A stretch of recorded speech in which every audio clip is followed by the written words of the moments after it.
Сәлем достар, сіздермен бірге оңай каналы. Бүгінгі біздің тақырыбымыз тез ұйықтауға көмектесетін 5 минуттық әдеттер туралы болмақ. Егер де сіз тез ұйықтай алмай жүрген болсаңыз, видеоны соңына дейін көріңіз.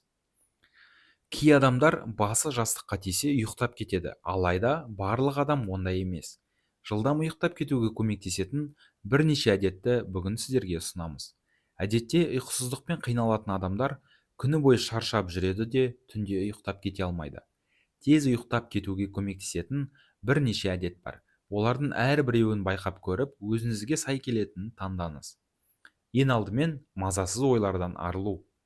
Адамдардың ұйықтап кете алмауының жиі кездесетін себебі мазасыздық. Ойыңызда күні бойына болған жағдайлар мен диалогтарды қайталай бергеннен гөрі, оларды күнделікке жазыңыз. Осылайша миыңызды тазартыңыз. Екінші, гаджеттерді сөндіру. Ұялы телефон, компьютер немесе планшет сізге ұйқыға дайындалуға кедергі келтіруі мүмкін. Құрылғының көк жарығы ұйқы гормоны мелатониннің табиғи бөлінуіне кедергі келтіреді. Сондықтан гаджеттерден ұйықтауға кем дегенде 30 минут қалғанда бас тарту қажет. Қайта-қайта әлеуметтік желіге кіріп алаңдай бермес үшін телефонды төсегіңізден алысқа қойыңыз. Үшінші, тыныс алу жаттығуларын жасап көріңіз.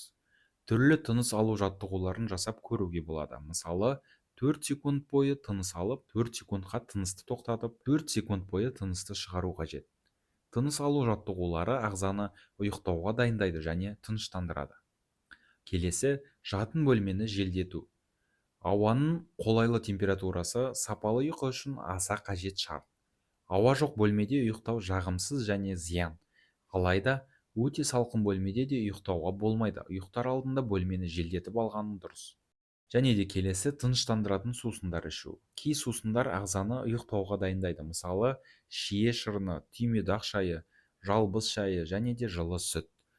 Осымен достар, осы әдістердің қайсыбірін қолданып көрген болсаңыз, өз ойларыңызбен видео астында бөлісе отырыңыздар. Сіздермен болған оңай каналы. Келесі кездескенше достар.